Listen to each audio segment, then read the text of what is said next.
He doesn't play the political game. He is a true patriot. Today, Dr. Ron Paul joins me on Off the Grid.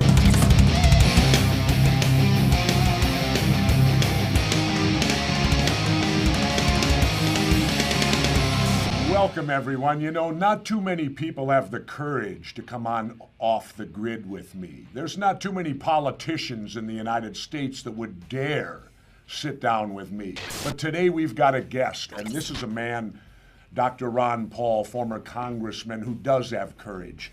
He would appear on even my conspiracy theory show. And I want to welcome Dr. Ron Paul. He's a former member of the House of Representatives, serving for many years. He ran for president as the Libertarian candidate in 1988, then as the Republican candidate in 2008 and 2012, the president of the Ron Paul Institute for Peace and Prosperity and chairman of the Campaign for Liberty. That's quite a title, Dr. Paul. Thanks for joining me. Nice to be with you, Jesse. Good to visit again. Absolutely. Well, let's get right down to it, Ron. You saw the State of the Union address. Your comments on it. I picked out the part that I thought was the most threatening to our system and our society, and that is when the president was not bashful in sort of wagging his finger at us and saying, and to the Congress, if you don't do as I tell you and do it quickly, I'm just going to issue an executive order. You know, they've been doing that for a long time, and, Roosevelt was the one that really abused his power, but it's been abused by both Republicans and Democrats. But I thought it was different this time because it was so blatant, it was so above the board. It's sort of like, our country's been involved in assassinations for a long time, but they're sort of covert and secret, and we wouldn't brag about it, we'd hide them. But this president, he's pretty bold. He says, yes, I believe in assassinations, and we have a committee to study it, and we have kill lists. And I think it was sort of this attitude that he had, and this is when he was the most emphatic in that whole hour, where he sort of said, I will do something, I want action, you do it or I'll do it. I thought that was probably the worst part of the speech and most threatening. Well, maybe he's being honest though, Ron. I mean, I kind of like it if he's above board and says it to me rather than not telling me and then secretively doing it. Yeah, I think this is, in a way, progress. It's not a test as much on him because I think most people are starting to realize what he's up to. But this is a challenge to the people. Now, if the American people just ignore it and say, well, he didn't really mean that, you guys are overreacting, and what will Congress do about it? Do you think the Republican leadership or the John Boehners of the world will stand up to him? There are some members in Congress that will, but unfortunately they're still in a minority and they are not going to be standing up to him. I worry the fact that it's out in the open.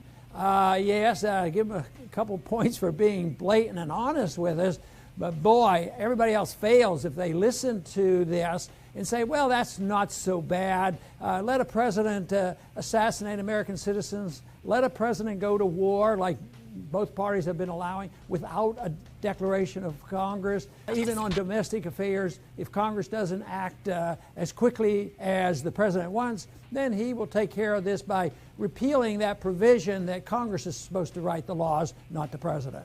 Yeah, I think you're exactly correct on that, and I think you make a great point in saying that Barack Obama isn't the first to be doing this, that it's been going on for a long, long time.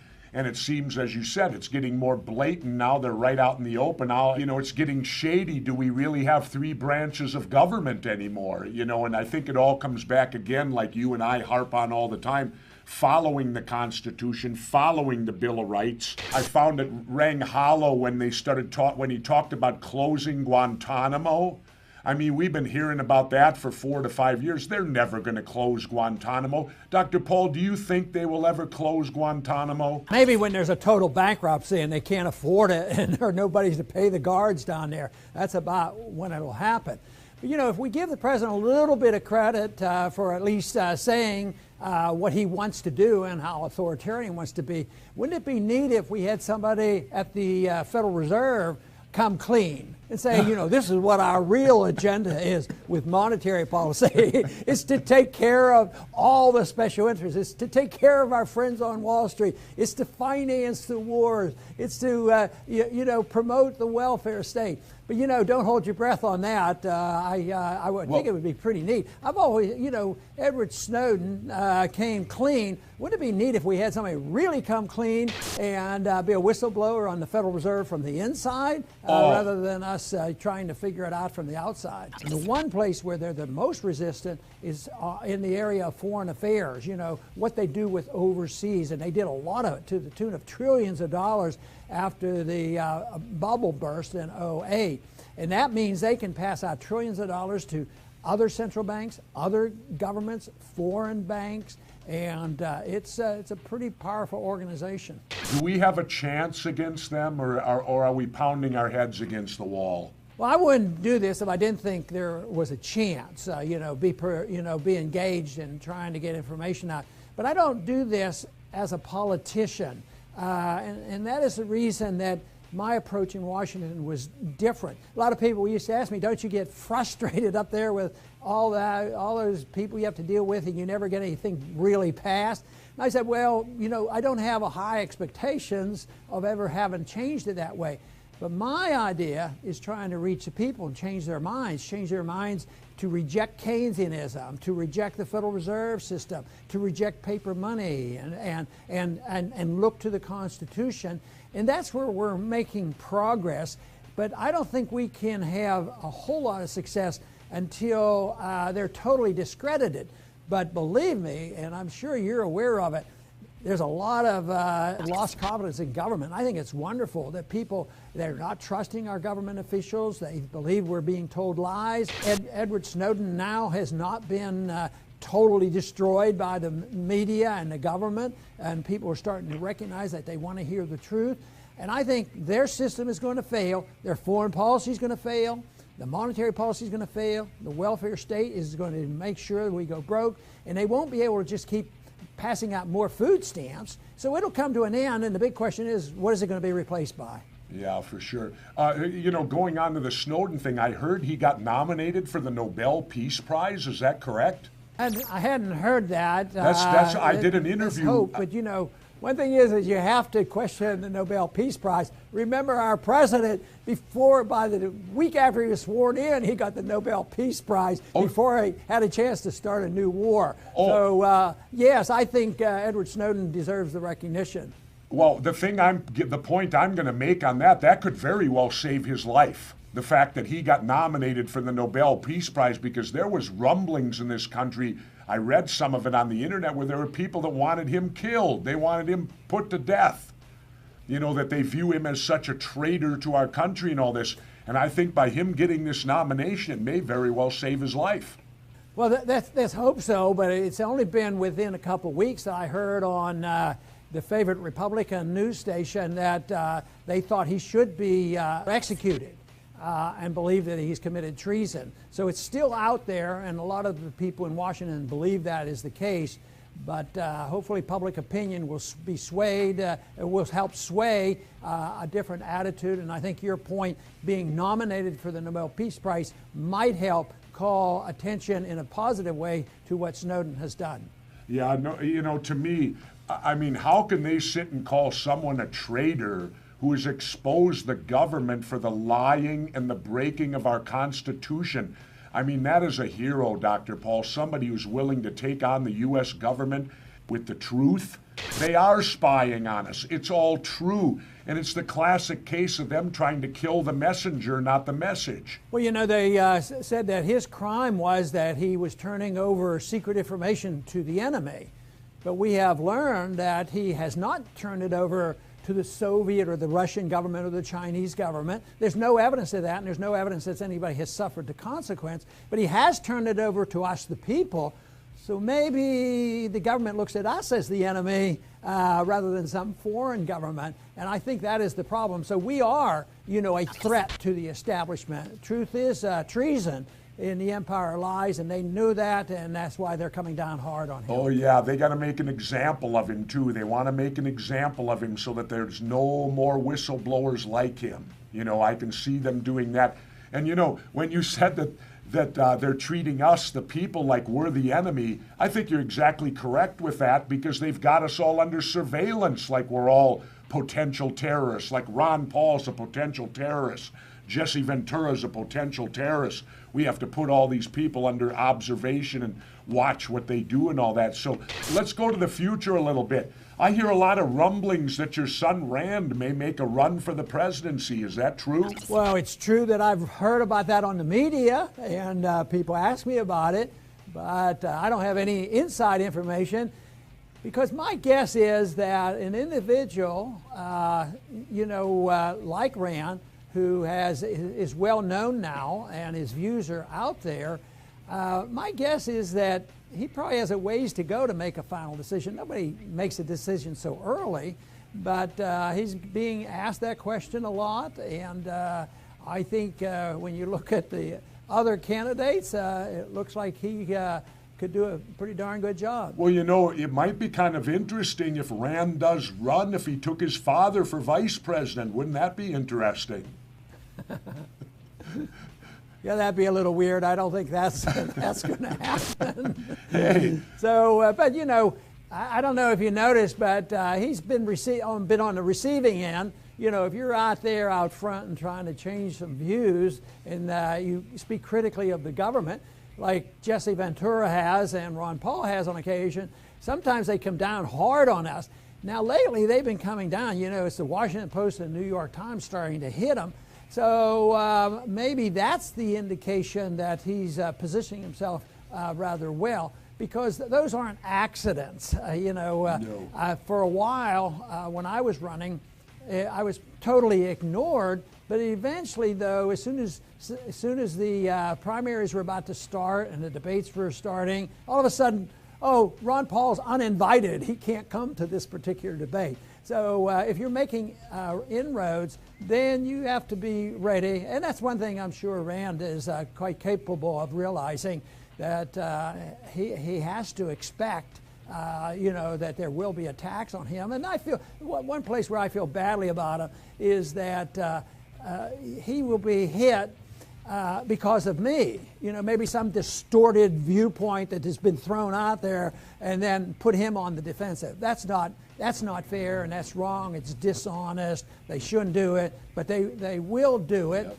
But also, I think he's quite capable of deflecting some of those charges that are made. But I just don't like it that he has to suffer any consequences because of some misunderstanding of what I might have said. Well, I'm sure Rand has his own mind, and they're going to get him for what he says too. But I would tell him this. My advice to Rand is, you're obviously doing the right thing if they're paying attention to you. If you're starting to get publicity, that means they look at you as being a threat, and they look at you as a player in the game.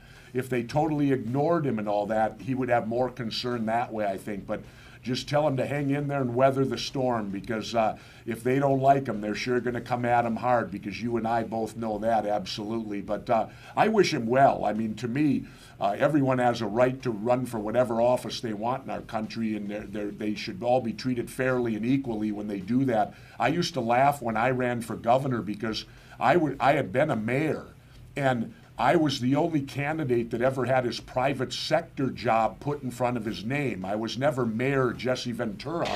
It was always former pro wrestler Jesse Ventura, where then it was Mayor Norm Coleman and Attorney General Skip Humphrey. And I always loved how the media did that to me. But no, if they're talking about Rand and they're writing negative about him, that's because they fear him. The status quo fears him, and they're trying to marginalize him. Well, if I was a well-known wrestler, I'd want them to tell me that, because they probably figured a wrestler might know how to wrestle with those politicians and wrestle with those bureaucrats and confront them. So maybe it never hurts you. Yeah.